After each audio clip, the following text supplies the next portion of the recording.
But I wanted to end by making 2 points. First of all, what we're talking about here is that revolution is not making one. The revolution is not making a prototype. The revolution is not inventors in their garage.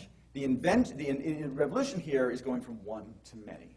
Because these technologies, because these prototypes, because these innovations start digital, you can print local or you can print global. You can make one or you can make 1 million. And it's the same file format. End to end is standardization of the file format. The information that describes a product is now impedance matched to the micro and to the macro. And the ability to, again, just print local or print global is relatively mind-blowing. And I can tell you, the first time I printed global, in other words, sent my file to a Chinese factory, and 5 days later, a big box showed up with 500 of them. It was just like, you feel like, you've just been handed the keys to the kingdom. Sorcerer's Apprentice stuff is just amazing. I made a factory in China make stuff for me. And I can do it any number of units I want. So print local versus print global, that making is manufacturing, is an outgrowth of the Internet's innovation model and digital description of products applied to real stuff. There's lots of service bureaus that do this. You can print locally at poor resolution on your maker body. You can print globally on shapeways in any substance you want, including stainless steel and glass. It's kind of amazing. There's a bunch of companies emerging to sort of help you through the supply chain stuff. And I wanted to end on a kind of economic note. You in this room will know better than many who the gentleman on the left is, Ronald Coase, the University of Chicago economist, who came up with the initial, in the initial 30s, asked sort of fundamental questions about the nature of the firm. Why do companies exist? And I'm doing total violence to Hal here in the front, and the front is going to be grimacing at my description of transaction costs, but in shorthand, the firm exists to minimize transaction costs, and transaction costs are defined as the act of getting something done. This person needs to talk to this person. Sort of sourcing needs to talk to manufacturing, needs to talk to account receivable, needs to talk to the distribution guys. So there's all these elements of getting things done, and if you put them all, you hire them, give them a singular task, and put them in the same room, that they'll get things done more easily. So companies exist to make it easier to put the right people together. Bill Joy, again, who I don't need to introduce in this room, the co-founder of Sun Microsystems, came up with a paradox in the 1990s. Joy's law is a direct challenge to Coase's transaction costs. Joy's law states that whoever you are, the smartest people in the world don't work for you. So Coase says, to get things done, you've got to hire people to work for you. And Joy says, they won't be the smartest people. This is troubling. This is a very troubling problem. And I think what we now have in this new industrial model is a solution to the paradox. I wanted to present the solution in the form of the picture of this guy here. His name is Jordi Munoz. When I got started, went down this sort of the rabbit hole of my UAV obsession and decided to start a company, I needed a CTO. And so as one does, I went online to see, who's awesome.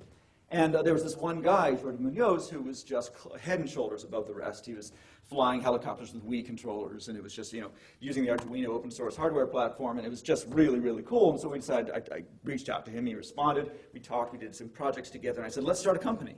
He said, cool. And I said, here's what we'll do. And he said, awesome. I said, who are you? Tell me a little bit about yourself.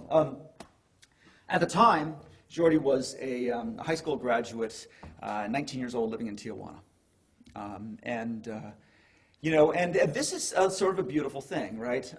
When the editor-in-chief of Wired magazine went out looking for a CTO on his new open-source unmanned aerial vehicles company, he ended up partnering with a 19-year-old high school student in Tijuana. What are the odds, right? And yet, this is Joy's challenge solved. We now have a marketplace for talent that is scale-free, that is geography-free, that is credential-free, that is language-free.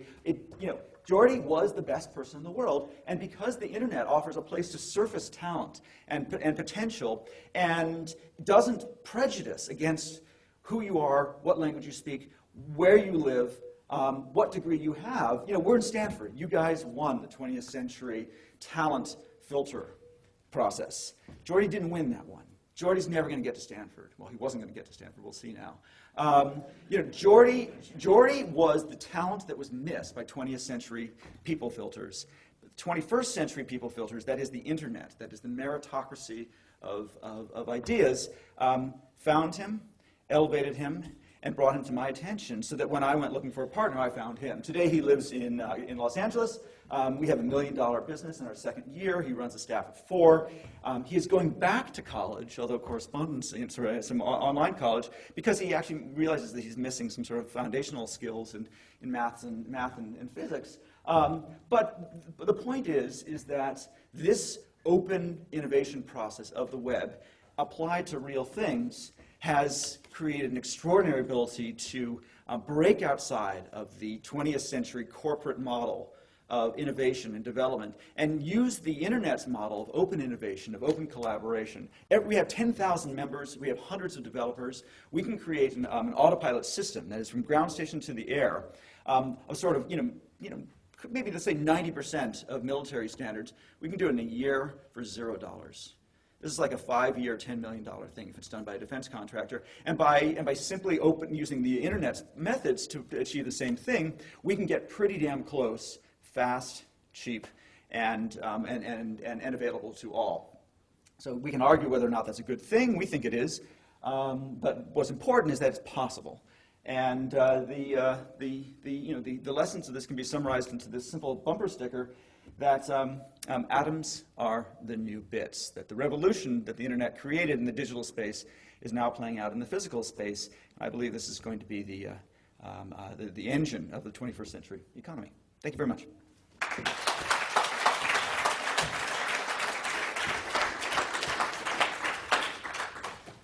Questions after that very innovative discussion of blending the atoms and bits? This is more or less a half question, but would you recommend the Maker Faire next month in San Mateo Fairgrounds as a place to see a lot of this sort of thing? The word recommendation doesn't go far enough. I think you all owe yourself a trip to San Mateo. Thank you very much for highlighting it. Maker Faire is the Woodstock of the maker movement. It is mind blowing. This is not a fantasy thing that's happening in a few isolated spots. This, you will be amazed. There were 80,000 people at Maker Faire last year. There will be about 100,000 people here. You open the garage doors on your block, and you don't have to scratch many. You don't have to open many before you find that there is somebody just like this, hard at work, about to be unleashed on the global market. So Maker Faire will blow your mind and be super fun, especially for kids. Well, thank you very much. Thank you. That was great.